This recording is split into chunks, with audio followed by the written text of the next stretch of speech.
Today we will study accounting terminologies. Accounting terminologies is nothing but generally used accounting terms. We need to understand these terms before we start any accounting transaction. Now let's see what is transaction first. Transaction is nothing but a dealing between two or more persons.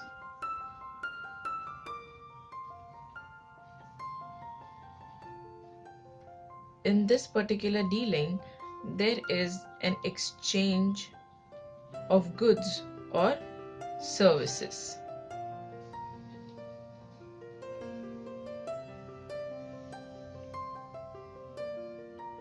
Now let's study with an example. X Limited sold goods to Y Limited for rupees 20,000.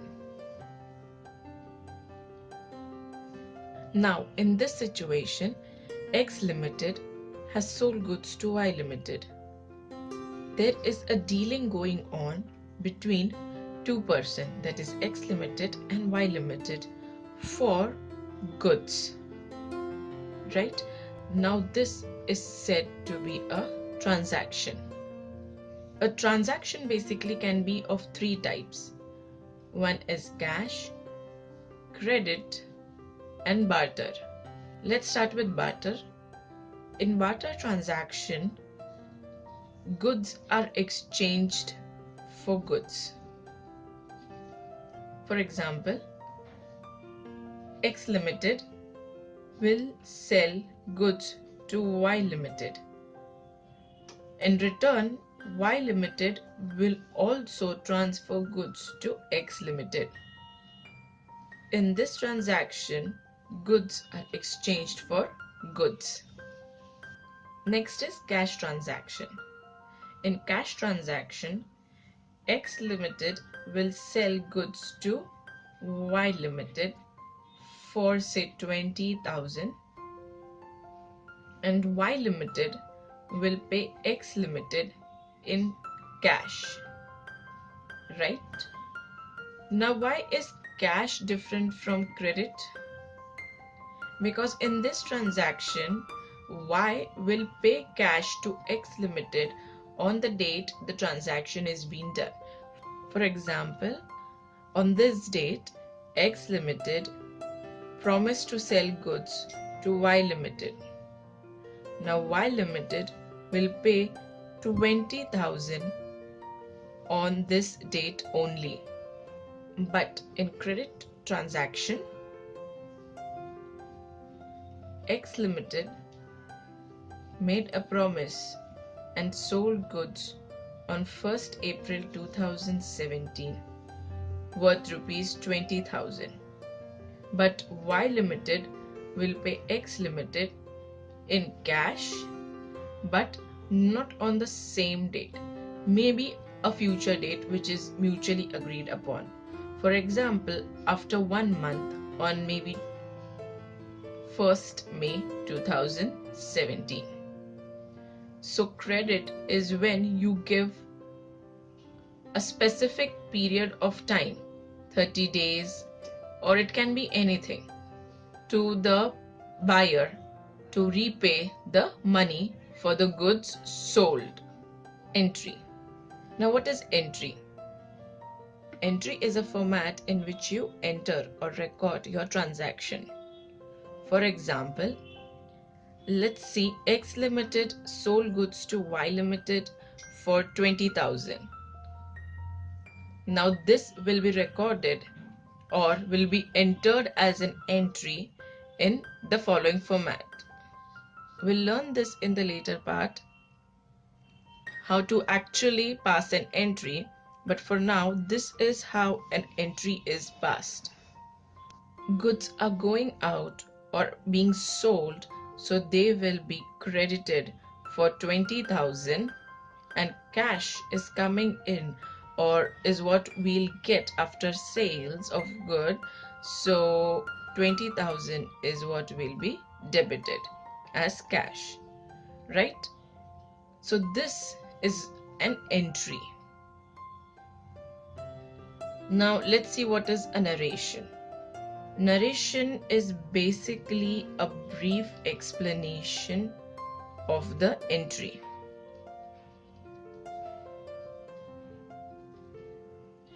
After passing an entry, always in n bracket, we write the narration. For example, being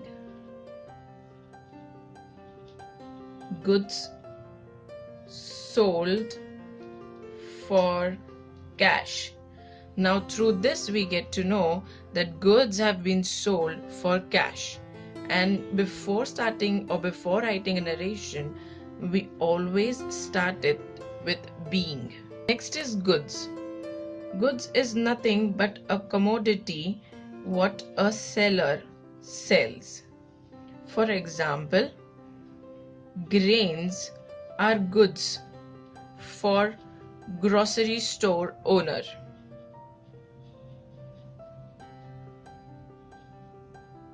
Now why grains are goods to a grocery store owner?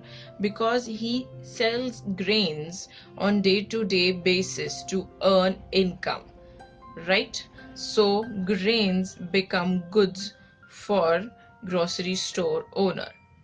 If a normal consumer will purchase these grains, it won't be said as goods of the consumer. Reason? Because the consumer is using grains for consumption and not for resale. So goods is nothing but any commodity produced or purchased regularly for sale by a trader. Profit. Profit is nothing but gain earned from business activity.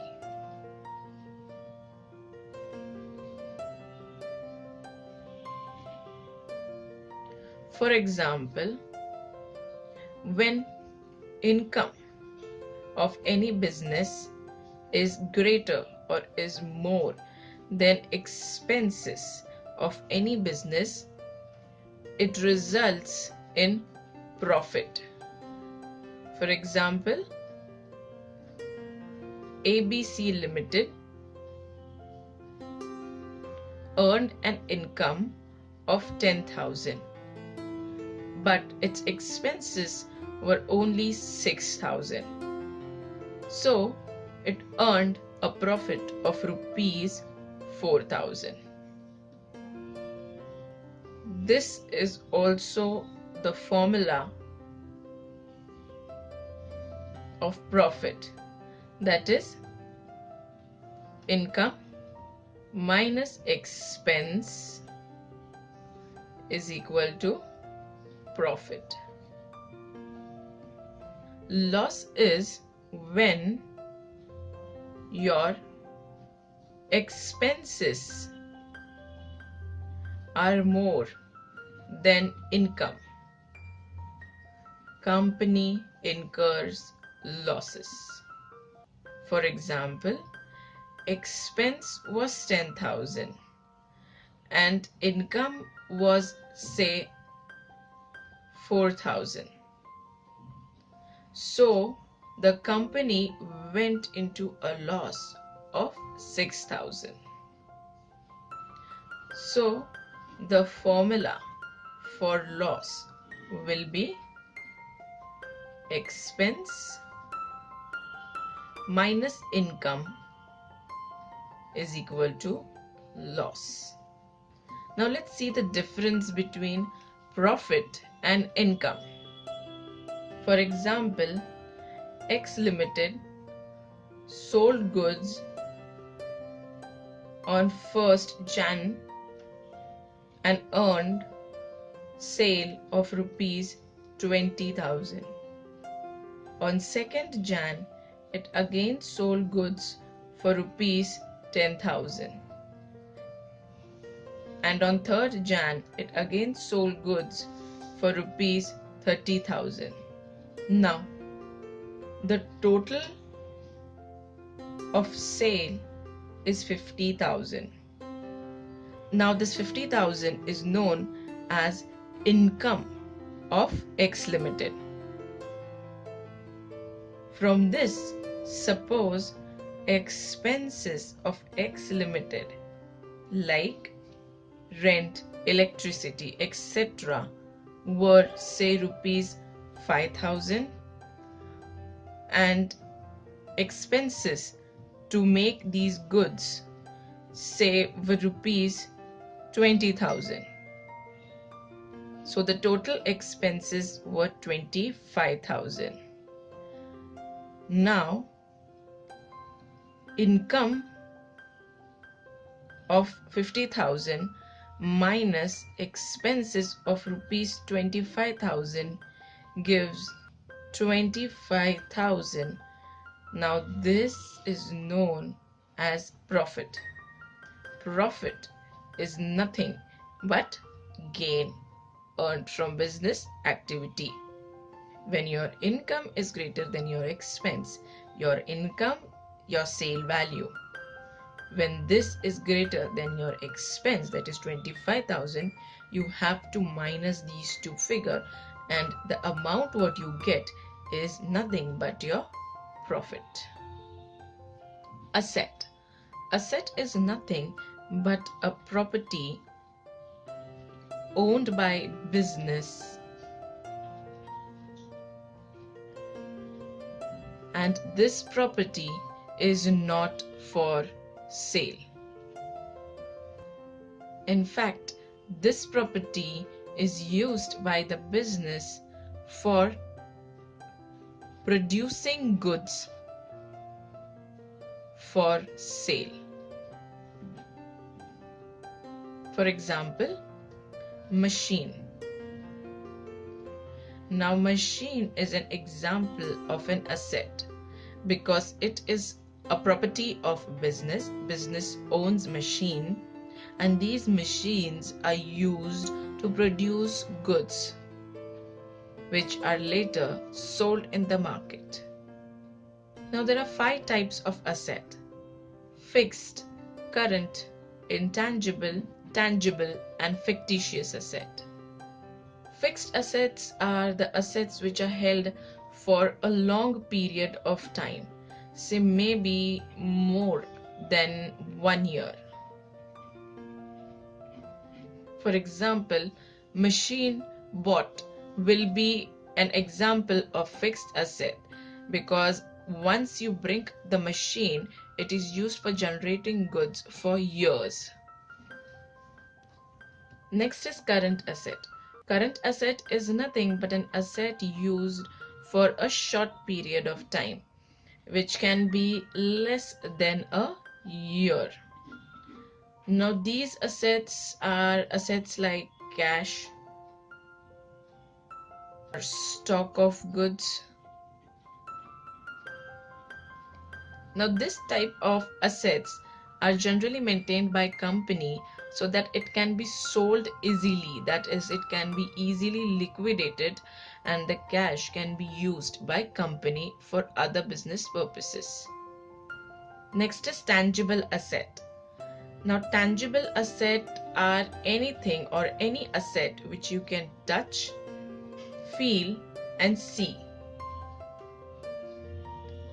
When any asset has these 3 factors, it is considered as a tangible asset.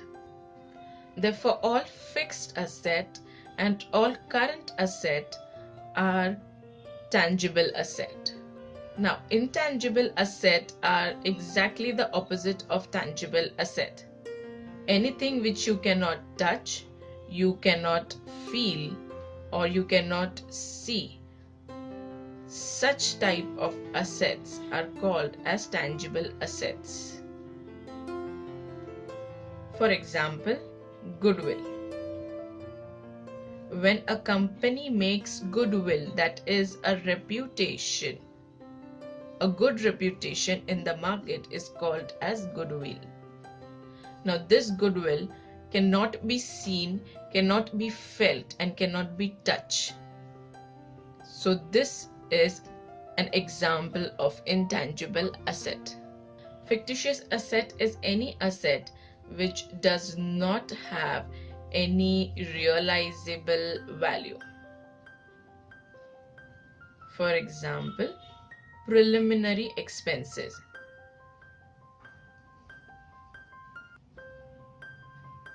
Preliminary expenses are expenses incurred before starting of any business. For example, any legal fees like registration fees of a business will be considered as preliminary expenses. Now, such assets are fictitious assets. Now, you will say these are expenses and cannot be considered as asset. But this is a part of starting business. If these expenses wouldn't have incurred, if this expenses wouldn't have occurred, a business wouldn't have started. So that is not considered as an expense, it is considered as an asset, but fictitious asset. Fictitious is something which is not real and as it is based on assumption. So these expenses are actually incurred in reality but considered as assumption asset. That is fictitious asset. With this, we finish the asset part. Liability.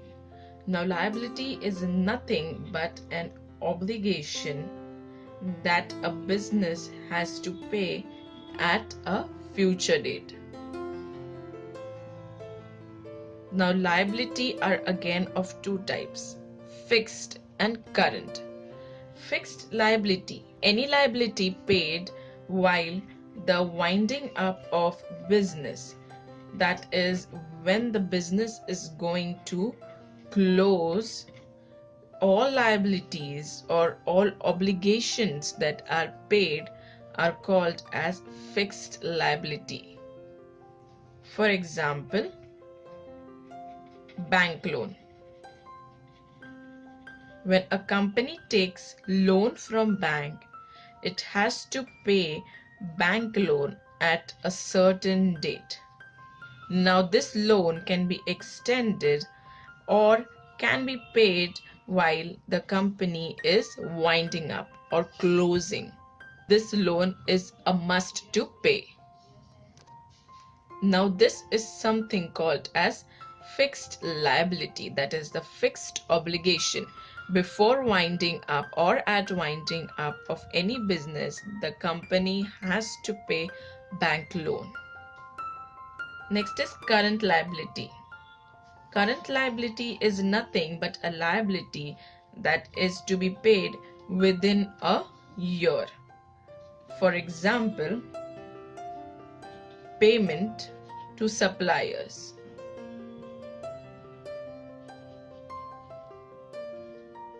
If any supplier provides raw material or any kind of material, the supplier is to be paid.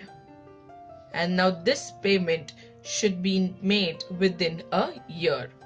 Such liabilities are called as current liabilities.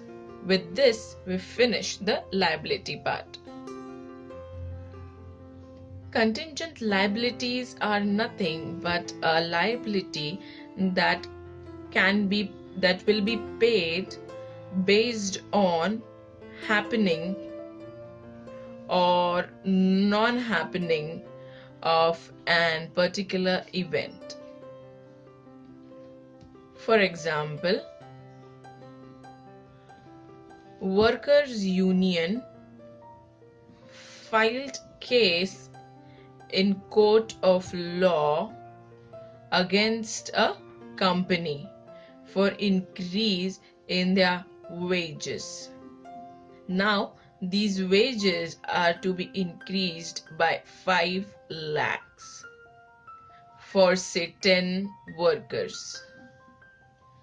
Now, this 5 lakh is a liability, but again, it is a contingent liability, because if the court decides in the favor of workers' union, then will the company have to pay 5 lakh of liability to the workers' union. But if the court takes decision in favor of the company, then the company is not liable to pay this 5 lakh worth liability. Therefore, this liability of 5 lakh becomes a contingent liability, as it will depend upon happening or non-happening of an event. For example, in this case, on the decision of court. If you really liked this video, please subscribe our channel and also hit the like button. Thank you.